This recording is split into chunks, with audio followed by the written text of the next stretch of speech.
Bienvenidos a nuestro espacio de divulgación científica, donde exploramos los temas más fascinantes de la filosofía, la historia, la psicología, la economía, la sociología y otras disciplinas que nos ayudan a comprender mejor el mundo y a nosotros mismos. Aquí encontrarás audiolibros, videos, animaciones y otros recursos que te harán pensar, aprender y disfrutar. Suscríbete y activa las notificaciones para no perderte ninguna de nuestras propuestas. Tus comentarios son muy importantes para nosotros. Déjanos saber tu opinión, tus dudas y tus sugerencias. Si te gustan nuestros contenidos, no dudes en compartirlos con tus amigos y familiares. Gracias por acompañarnos en esta aventura del conocimiento. Prefacio. Imagino que, cuando el lector estadounidense piense en la crítica literaria marxista, lo que le vendrá a la mente seguirá siendo la atmósfera de la década de 1930. Las cuestiones candentes de aquellos tiempos, la oposición al nazismo, el Frente Popular, la relación entre literatura y movimiento obrero, el enfrentamiento entre Stalin y Trotsky, entre marxismo y anarquismo generaron polémicas que podemos recordar con nostalgia, pero que ya no se corresponden con las condiciones del mundo actual. La crítica practicada entonces era de naturaleza relativamente teórica, didáctica en esencia, más destinada al uso en las escuelas nocturnas que a las clases universitarias, si se me permite decirlo así, y ha sido relegada a la categoría de curiosidad intelectual e histórica, como la que, en forma de ocasional reimpresión aislada de un artículo de Plejánov o referencia de pasada a Christopher Caldwell, se mantiene en la actualidad. En años recientes, no obstante, ha empezado a hacer sentir su presencia en el horizonte de habla inglesa una crítica marxista distinta.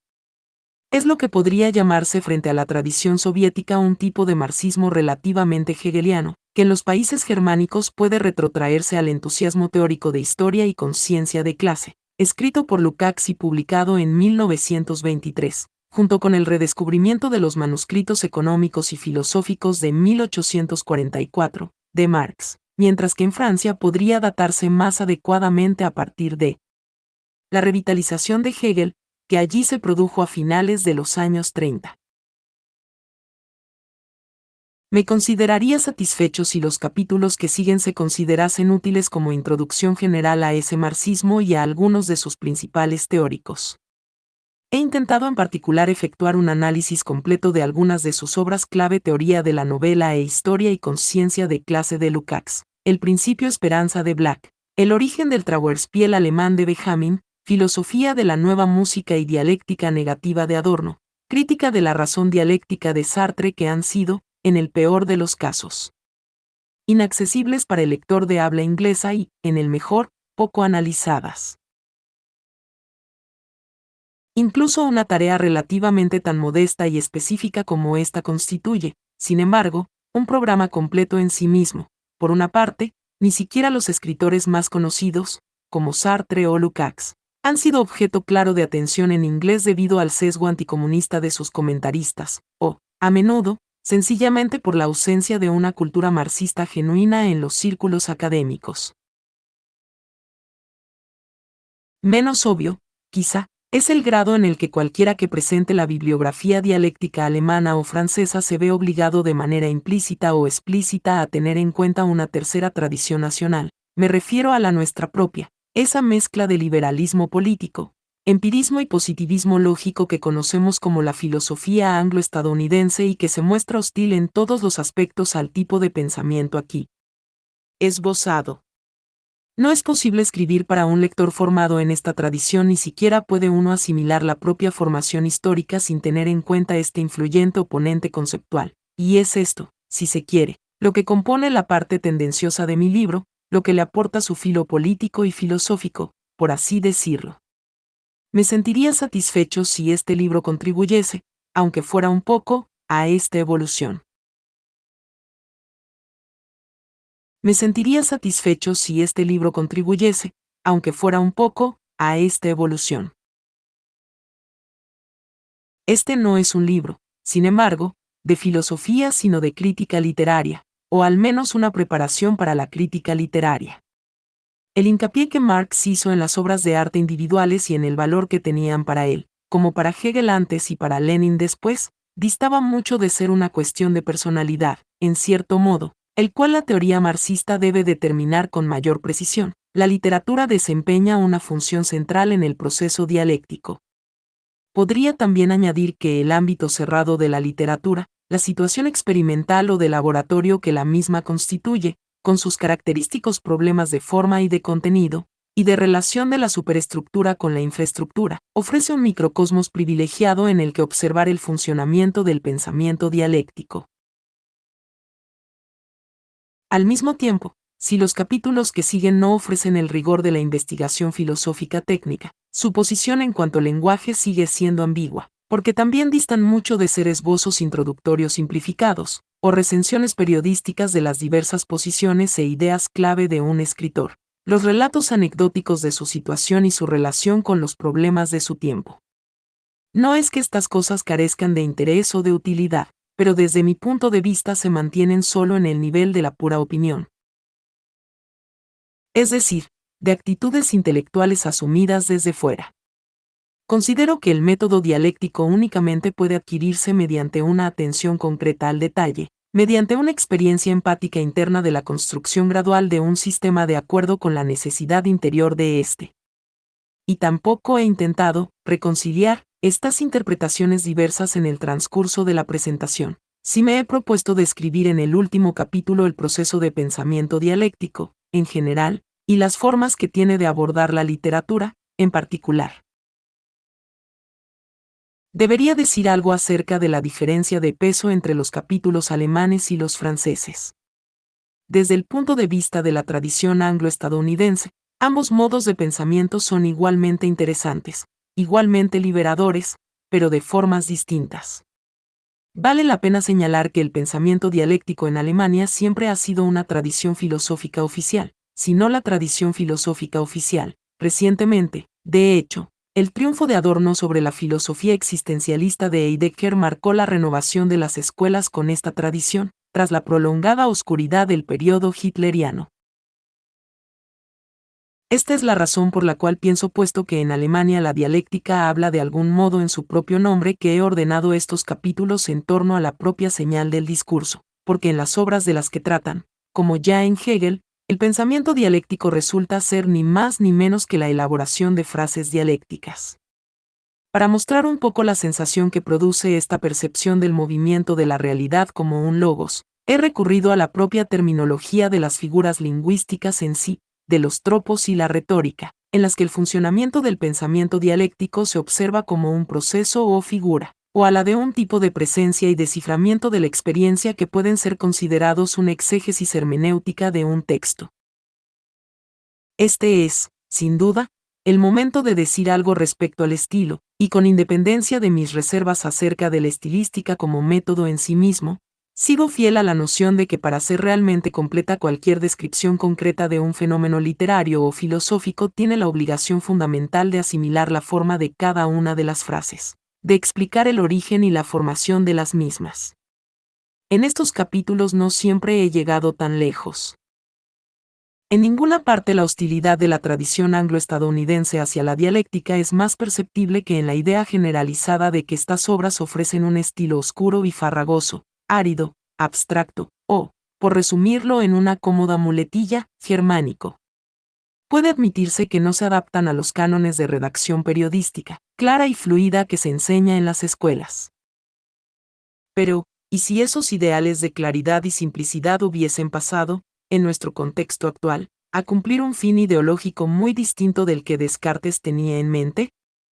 Y si, en estos tiempos de superproducción de materia impresa y proliferación de métodos de lectura rápida, estuviesen pensados para permitir al lector pasar aceleradamente por una frase, de modo tal que le permita recibir sin esfuerzo y de pasada una idea preconcebida, sin sospechar que el verdadero pensamiento exige un descenso a la materialidad del lenguaje y un consentimiento al tiempo en sí en la forma de frase?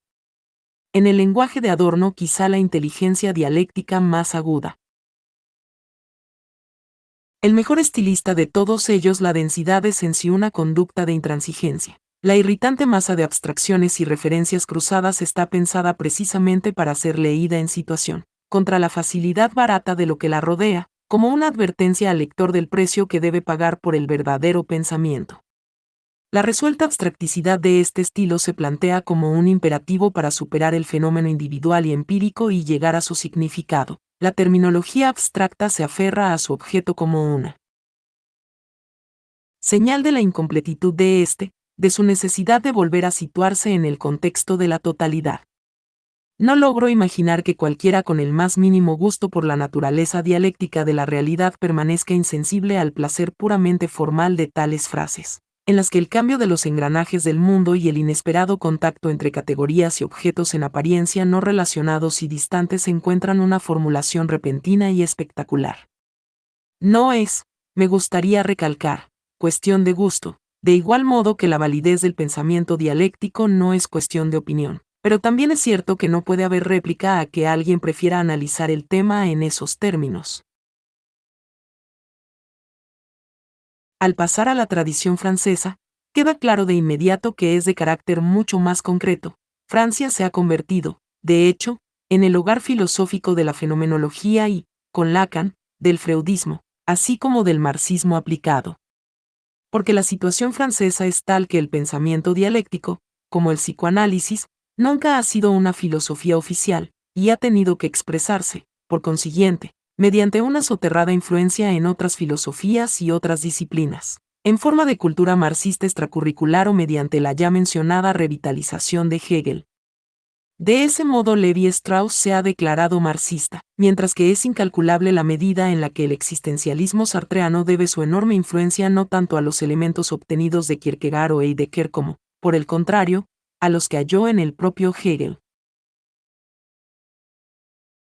Crítica de la razón dialéctica es, sin embargo, en esencia una obra de ciencia política, y quizá parezca paradójico verla analizada con tanto detenimiento en un libro dedicado a la crítica literaria. En el caso del pensamiento dialéctico, sin duda, es imposible separar indefinidamente lo político de lo ideológico o de lo cultural. El libro de Sartre, asimismo, tiene la ventaja de permitirnos abordar directamente esas realidades de la clase y de la base económica y la historia dadas meramente por supuestas en los capítulos alemanes. Pero fundamentalmente el valor del libro de Sartre, para la crítica literaria dialéctica, radica en su modo de plantear el problema vital para cualquier teoría marxista de la mediación. En otras palabras, como pasamos de un plano de la vida social a otro, de lo psicológico a lo social, de hecho, de lo social a lo económico? ¿Cuál es la relación de la ideología, por no hablar de la obra de arte en sí, con la realidad social e histórica más fundamental de los grupos en conflicto? ¿Cómo debemos entender estos últimos si queremos poder contemplar los objetos de arte como actos sociales, a un tiempo ocultos y transparentes? El enorme libro de Sartre aporta, por lo tanto, las técnicas para una genuina hermenéutica marxista, técnicas que procedo después a sistematizar en un último capítulo en el que, en expresión de Derrida, deconstruyo el modelo básico de crítica literaria dialéctica y demuestro sus diversas funciones. El intento de entender con algo más de precisión parte de las inferencias metodológicas de una posición marxista encontrará, sin duda, objeciones de diversos tipos. Sí, como cree Lichtenstein, el marxismo es alemán e histórico, es decir, está superado y acabado en cuanto filosofía viva y en evolución, lo que hacemos aquí tiene por fuerza que ser algo distinto. Desde el punto de vista de los diversos marxismos, los escritores de este libro abarcan desde el idealismo neohegeliano, el simple revisionismo y el existencialismo hasta el desviacionismo de extrema izquierda y el ultrabolchevismo, la descripción que Merleau-Ponty hace del último Sartre, el marxista. Por mi parte, entiendo el revisionismo como el acto de hacer cómoda y digerible una teoría dejando fuera todo aquello que exija praxis o cambio, todo lo que pueda ser doloroso para el consumo intelectual puramente contemplativo de un público de clase media. Así, la revisión de Freud suprime discretamente lo que podríamos denominar su fundamento materialista, a saber, la insistencia en la etiología explícitamente sexual de los trastornos de la personalidad. El revisionismo marxista, desde Bernstein, ha supuesto de modo similar la eliminación de la noción de lucha de clases propiamente dicha, y evidentemente el lector tendrá que sacar su propia conclusión respecto a tendencias de ese tipo en el presente trabajo.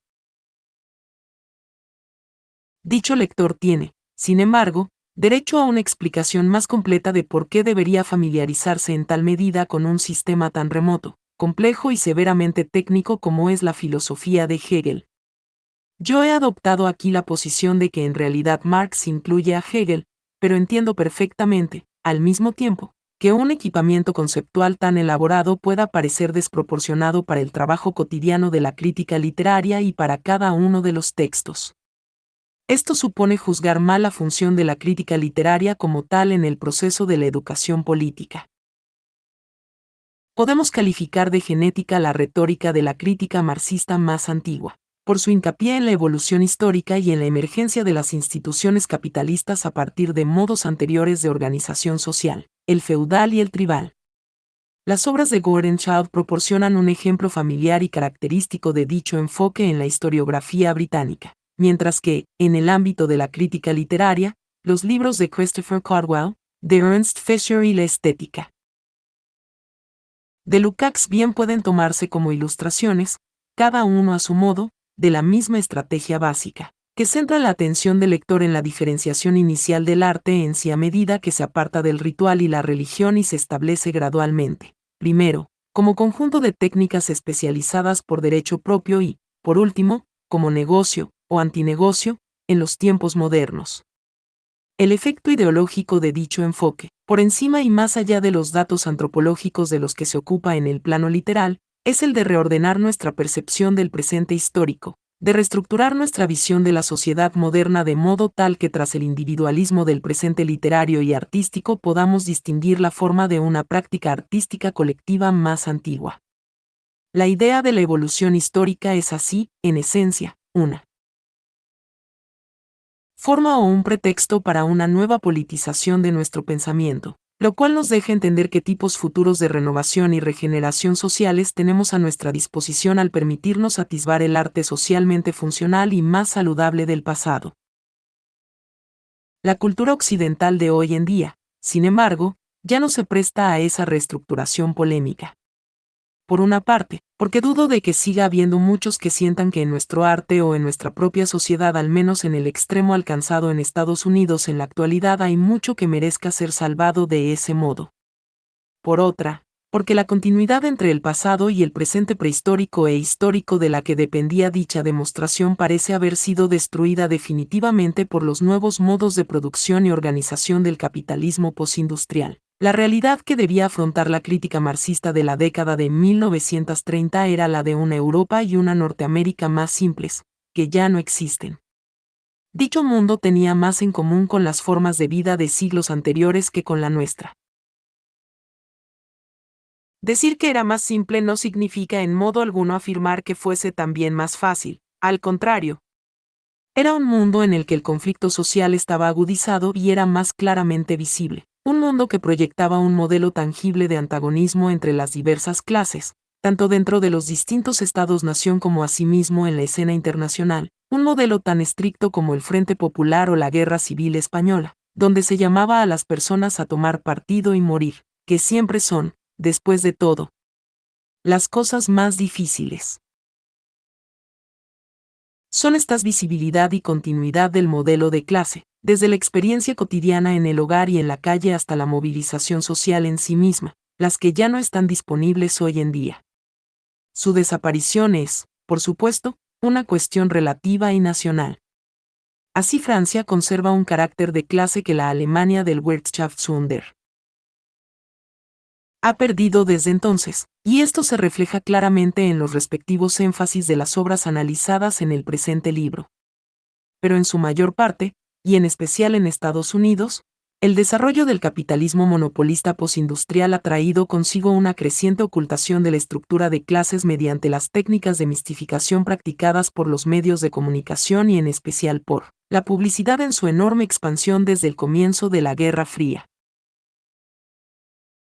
Desde el punto de vista existencial, lo que esto significa es que nuestra experiencia ya no es completa. Ya no conseguimos establecer una conexión percibida entre las preocupaciones de la vida personal, que sigue su propio curso dentro de los muros y los confines de la sociedad próspera, y las proyecciones estructurales del sistema en el mundo exterior, en forma de neocolonialismo, opresión y guerras contra insurgentes.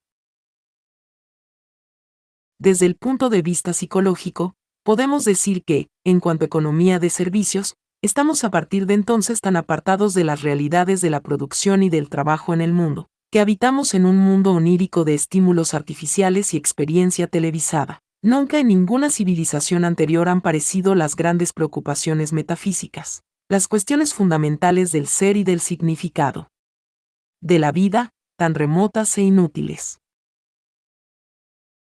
En tal situación, dentro del propio Estados Unidos, no hay cuestión táctica o política que no sea ante todo teórica, ninguna forma de acción que no esté inextricablemente enmarañada con las pegajosas telas de araña de la cultura falsa e irreal, con su mistificación ideológica en todos los niveles. No si el activista callejero o la guerrilla urbana pueden vencer contra las armas y la tecnología del Estado moderno, sino para empezar y muy precisamente donde está la calle en el superestado, y, de hecho, si la calle al estilo antiguo sigue existiendo como tal en esa red continua de mercadotecnia y producción automatizada que compone el nuevo Estado, tales son los problemas teóricos del marxismo en la actualidad. Al menos en los que podrían denominarse países superdesarrollados. Porque es perfectamente congruente con el espíritu del marxismo, con el principio de que el pensamiento refleja su situación social concreta, el que deban existir varios marxismos distintos en el mundo de hoy, cada uno de los cuales respondiese a las necesidades y a los problemas específicos de su propio sistema socioeconómico. Así, uno se corresponde con los países industriales posrevolucionarios del bloque socialista. Otro una especie de marxismo campesino con China, Cuba y los países del tercer mundo, mientras que todavía otro intenta abordar teóricamente las cuestiones singulares planteadas por el capitalismo monopolista en Occidente. En el contexto de este último marxismo, que estoy tentado de llamar posindustrial, es donde los grandes temas de la filosofía hegeliana, la relación de la parte con el todo, la oposición entre lo concreto y lo abstracto, el concepto de totalidad, la dialéctica de la apariencia y la esencia, la interacción entre sujeto y objeto vuelven a estar en el orden del día. Si desea ser diagnóstica además de descriptiva, cualquier crítica literaria que los pase por alto se verá obligada a reinventarlos. La joya. Marzo de 1971.